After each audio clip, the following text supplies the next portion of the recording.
दोस्तों 68,500 शिक्षक भर्ती में डबल बेंच के 27,713 पदों पर भर्ती के आदेश को सुप्रीम कोर्ट में चैलेंज किया जा चुका है। आप लोग स्क्रीन पर देख पा रहे होंगे Shivam Tiwari versus state of UP. तो सब कुछ हम लोग डिटेल में जानने वाले हैं। आप सभी बने रहिएगा वीडियो के लास्ट तक। बिना स्किप किए दोस्तों नए चैनल पर सब्सक्राइब कर लीजिएगा, बेल आइकन को प्रेस कर लीजिएगा ताकि इसी तरह की ऑथेंटिक अपडेट आप तक टाइम पर पहुंचती रहे।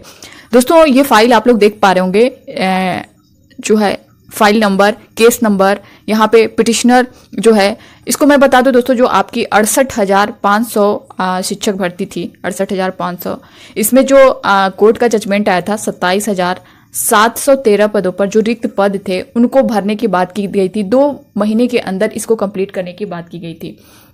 वही जो इसमें जो 68,500 वाले जो कैंडिडेट थे जो इसमें क्वालिफाई नहीं कर पाए थे, उनको यहाँ पे एज रिलैक्सेशन की भी बात की गई है कि उनको एज रिलैक्सेशन दिया जाए।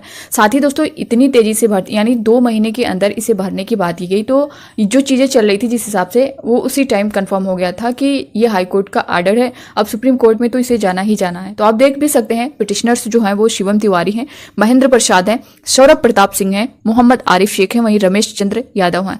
रिस्पोंडेंट को देखें दोस्तों यहाँ पे state of UP, director state council for education research and training, Uttar Pradesh basic education board, वहीं examination regulatory authority. Petitioner advocate को देखें तो दोस्तों यहाँ पे शंतानु कृष्णा है।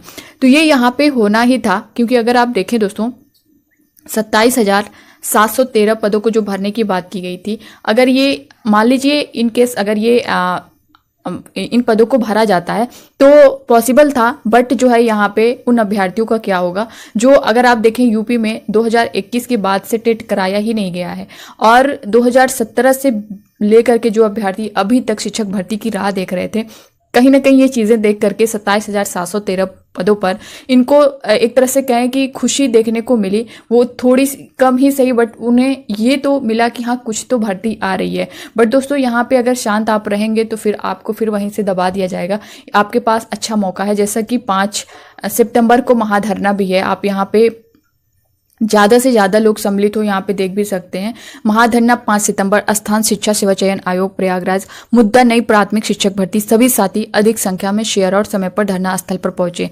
तो आप जितना भी पॉसिबल हो दोस्तों यहाँ पे पहुंचने की कोशिश करें। नए शिक्षा सेवा चयन आयोग, जैसा कि इसको देखें, अगर अभी जितना प्रोसेस था इसको लेकर के कि अभी इसके अध्यक्ष ही नहीं है, बट अब जो है कृतिका पांडे जी को जो है इसका अध्यक्ष बनाया गया है। तो कल जो है इनको यहाँ पे अध्यक्ष बना दिया गया है।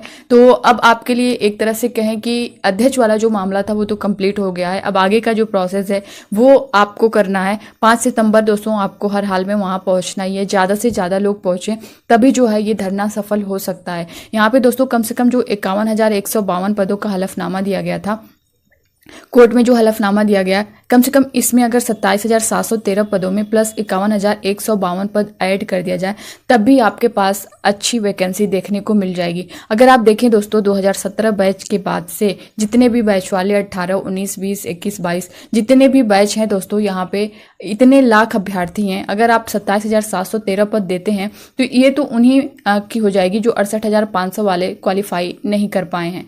तो ये तो उन्हीं के लिए हो जाएगी। साथ ही आप एज रिलैक्सेशन भी दे रहे हैं, तो फिर इन फ्रेश कैंडिडेट का क्या होगा जो 5-6 सालों से भर्ती की राह देख रहे हैं और ऊपर से ये चीज़ें देखने को मिल रही हैं।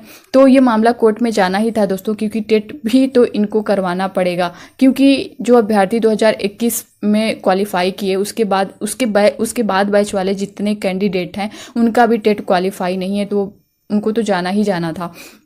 तो अगर ये टेट करवाते हैं तो फिर दोस्तों आपकी जो ये सुपर टेट की वैकेंसी है ये और आगे जाने वाली है। जैसा कि 2 मंथ में इसे कंप्लीट करने को बोला गया था और कोर्ट ने ये भी बोला था कि अगर जो है राज्य सरकार को इस पर कोई ऑब्जेक्शन है तो वो समाचार पत्र के माध्यम से जो है वो प्रकाशित कर सकते हैं। बट अभी जो है गवर्नमेंट ने इस पर कुछ बोला नहीं है, कुछ कहा गया नहीं है। तो यहाँ पे सुप्रीम कोर्ट का जो डिसीजन आता है अब उसको देखना है, उसके बाद ही दोस्तों ये चीज़ें आपकी क्लियर होंगी, क्योंकि इन्होंने 2 मंथ का तो टाइम दे दिया, बट अभी जो हमारी यूपी की गवर्नमेंट है इसने इसको लेकर के बेसिक पर कोई इस भर्ती को लेकर के कोई बात नहीं किया है। बट जो है अब सुप्रीम कोर्ट में गया है, तो अब सुप्रीम कोर्ट का जो डिसीजन होता है उसके बाद ही जो है आपको ये सारी चीज़ें क्लियर देखने को मिलेंगी। अब यहाँ पे उन अभ्यर्थियों का है कि हम क्या करें क्या ना करें। तो दोस्तों फिलहाल आप लोग अपनी पढ़ाई को कंटिन्यू रखिए, क्योंकि कभी भी कुछ भी हो सकता है। जब वहाँ तक पहुँचा है तो यूपी टेट का आपका पूरा चांस है कि पहले यूपी टेट कराया जाएगा, उसके बाद ही कहीं आपको सुपर टेट देखने को मिलेगा।